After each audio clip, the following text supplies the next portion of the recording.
আর যুক্তরাজ্যে নিরাপদ সড়ক সড়ক চায়ের সাথে যারা যুক্ত আছেন তাদেরকে জানাই অনেক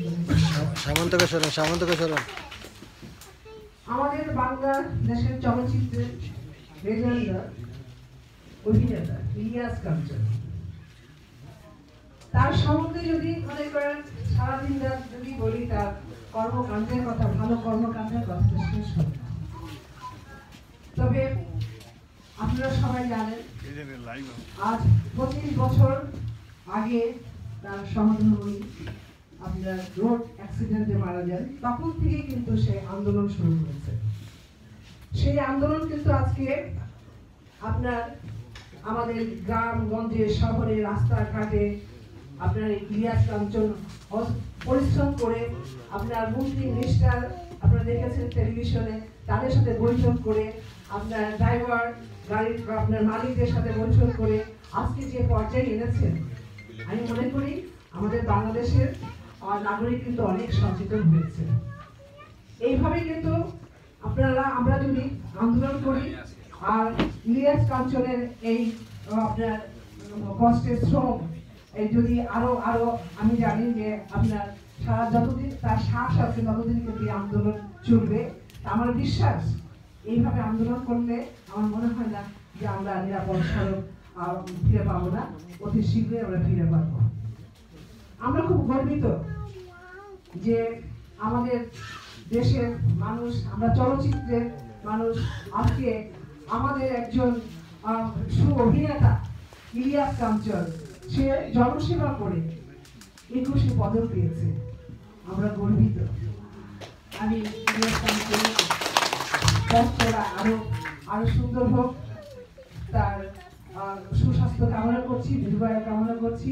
আমি আবারও সেলিম সাহেবকে ধন্যবাদ দিচ্ছি এই যুক্তরাজ্যে এত সুন্দর একটা আপনার নিরাপদ সড়ক চায়ের সংগঠন করার জন্য। আপনারা ভালো থাকবেন, সুস্থ থাকবেন। আল্লাহ হাফেজ।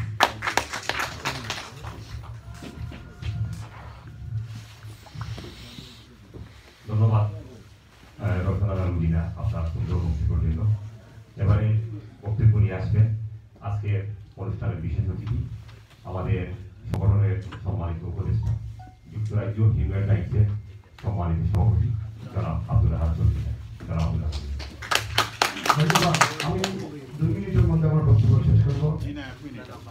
আজকে সভা নিরাপদ সড়ক চাই যুক্তরাজ্য শাখার সম্মানিত সভাপতি, এই সংগঠনের প্রতিষ্ঠাতা বিশিষ্ট রাজনীতিবিদ আব্দুল আহাদ চৌধুরী সেলিম, উপস্থিত আজকে সভার প্রধান অতিথি ইলিয়াস কাঞ্চন, যিনি আজ থেকে 30 বছর আগে বাংলাদেশে যার অভিযোগ শহীদের খান যার ভক্ত ছিলাম, সেই ইলিয়াস কাঞ্চনের সম্বর্ধনা সভায়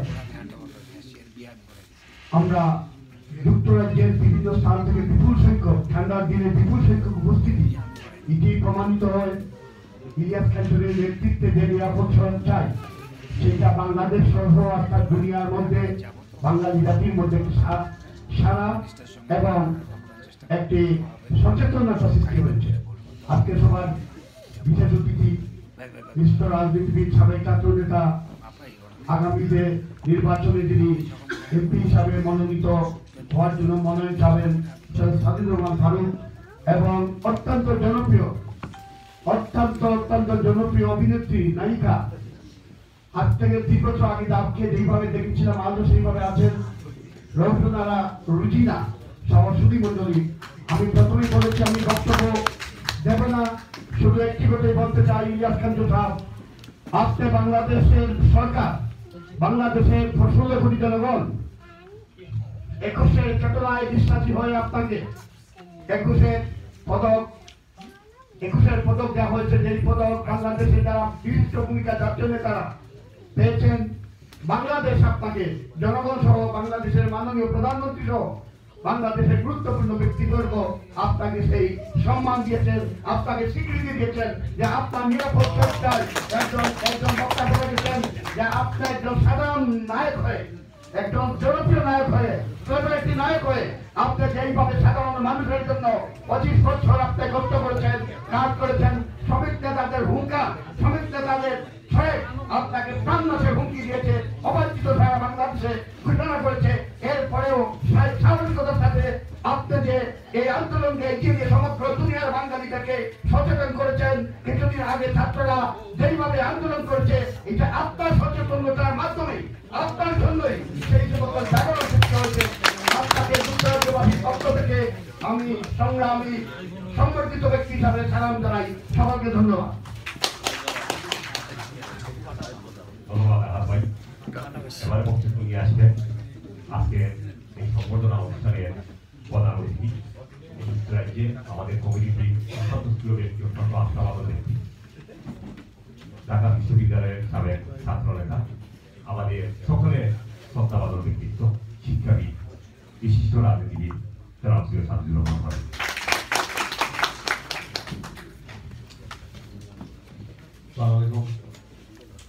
প্রথমে আমার অ্যাপোলজি, আসতে দেরি হয়েছে। আমি আরেকটা প্রোগ্রামে ছিলাম। আমি আমাদের দপ্তর সমাজের ছাত্র, আমি আমাদের শিল্পমান যুক্তরাজ্য সম্পাদক আহমদ মিসবা, এখানে আহাদ ভাই থাকার কথা ছিল। আমরা ভেবেছিলাম ওই প্রোগ্রামটা আহাদ ভাই থাকলে হয়তো আমরা আগে শেষ করে চলে আসতে পারতাম। সে কারণে আমি দেরিতে এসেছি, সেখানে দুঃখিত। ধন্যবাদ জানাই আজকের এই সংগঠনের সভাপতি সেলিম চৌধুরী এবং সাধারণ সম্পাদক জনাব আমিনুল হক গিলুকে, যে আসলে বিশাল আয়োজন করেছেন। আজকে সম্বর্ধনা দিচ্ছেন বাংলাদেশ সরকার, মাননীয় প্রধানমন্ত্রী জনাব শেখ হাসিনা এবং বাংলাদেশের সরকার যাকে সম্বর্ধিত করেছে 21 পদক দিয়ে। আসুন আমরা সবাই মিলে এক করতালির মধ্য দিয়ে সবাই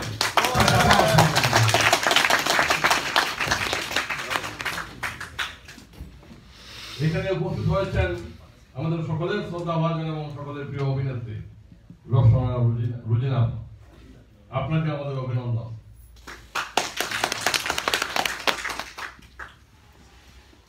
বাংলাদেশের জনপ্রিয় তারকা ইলিয়াস কাঞ্চন জীবনের সকল স্বাচ্ছন্দ্য ভোগ বিলাস পরিহার করে 25 বছর ধরে বাংলাদেশের মানুষের স্বার্থে, মানুষের সেবায় নিরাপদ সড়ক আন্দোলন করছে। আজকের এই অবস্থান এসেছে বাংলাদেশের মাননীয় প্রধানমন্ত্রী, 16 কোটি মানুষের নেত্রী, আধুনিক সমৃদ্ধ উন্নত বাংলাদেশ এগিয়ে যাওয়ার যে নেত্রী মাননীয় প্রধানমন্ত্রী জনতা শেখ হাসিনা, সেই ইলিয়াস কাঞ্চনের সড়ক, নিরাপদ সড়ককে, যাতে বাংলাদেশের সকল সড়ক নিরাপদ থাকে, যাতে বাংলাদেশের সকল ড্রাইভার ট্রেনিং প্রাপ্ত হয়, যাতে বাংলাদেশের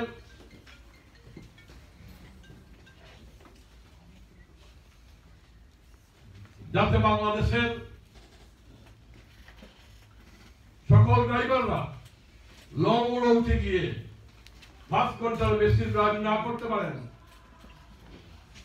যাতে বাংলাদেশের যদি কোনো ড্রাইভাররা অ্যাক্সিডেন্ট করে তাদের অপরাধ হয়, তাদের যাবজ্জীবন কারাদণ্ড হবে। লং রুটে যারা ড্রাইভ করবে সেই সমস্ত ড্রাইভারদের সাথে গাড়িতে আরেকজন ড্রাইভার থাকবে, ট্রেনিং প্রাপ্ত ড্রাইভার। লং রুটে যারা ড্রাইভ করবে বাস বা ট্রাক, 5 ঘন্টা পরে তারা যাতে রেস্টরুম নিতে পারে, তারা যাত্রা বিরতি করতে পারে, সেজন্য রেস্টরুমের ব্যবস্থা, এই সমস্ত ব্যবস্থা করেছেন আজকের 16 কোটি মানুষের নেত্রী মাননীয় প্রধানমন্ত্রী জনাব শেখ হাসিনা। আসুন আমরা আজকে আমাদের প্রধানমন্ত্রী জনাব শেখ হাসিনাকে ধন্যবাদ জানাই। আমরা বিশ্বাস করি ইলিয়াস কাঞ্চন যে আন্দোলন শুরু করেছেন মাননীয় প্রধানমন্ত্রীর নেতৃত্বে, ইলিয়াস কাঞ্চনের সেই আন্দোলনের সহযোগিতা এবং আন্দোলনের সাথে একাত্ম হয়ে সবাইকে নিয়ে আমরা যদি সরকারকে আমাদের পাশে নিয়ে আসতে পারি, যেটা মাননীয় প্রধানমন্ত্রী করছেন, আমি আশা করি আগামী নির্বাচনে যারা এই সরকার গঠন করবে, যদি আবার আমাদের প্রধানমন্ত্রী নির্বাচিত হন, তাহলে ইলিয়াস কাঞ্চনের হাত আরো শক্তিশালী হবে, নিরাপদ সড়ক আন্দোলন আরো গতি পাবে, আরো এগিয়ে যাবে। আমি আজকে একটা উদাহরণ রাখতে চাই ইলিয়াস কাঞ্চন ভাইকে সামনে রেখে। আমরা এখানে প্রায় 200 লোক উপস্থিত হয়েছি। আমরা সবাই সিলেটের অধিবাসী, বেশিরভাগ আমি মনে করি এখানে 95% লোক আমরা সিলেট। আমরা কি ইলিয়াস কাঞ্চনকে সামনে রেখে সিলেটে আমরা এই 200 লোক আমরা একটা আন্দোলন শুরু করতে পারি না, যাতে করে সিলেটের সকলটি রাস্তা আসুন না আমরা একটা এক্সাম্পল হিসেবে তৈরি করি। এই দেশে যত আন্দোলন হয়, যত উদ্ভাবন হয়, হসপিটালের ডাক্তাররা যখন রোগের ওষুধ তৈরি করেন তখন এক একটা হসপিটাল বা এক একটা রোগকে স্যাম্পল হিসাবে নেন।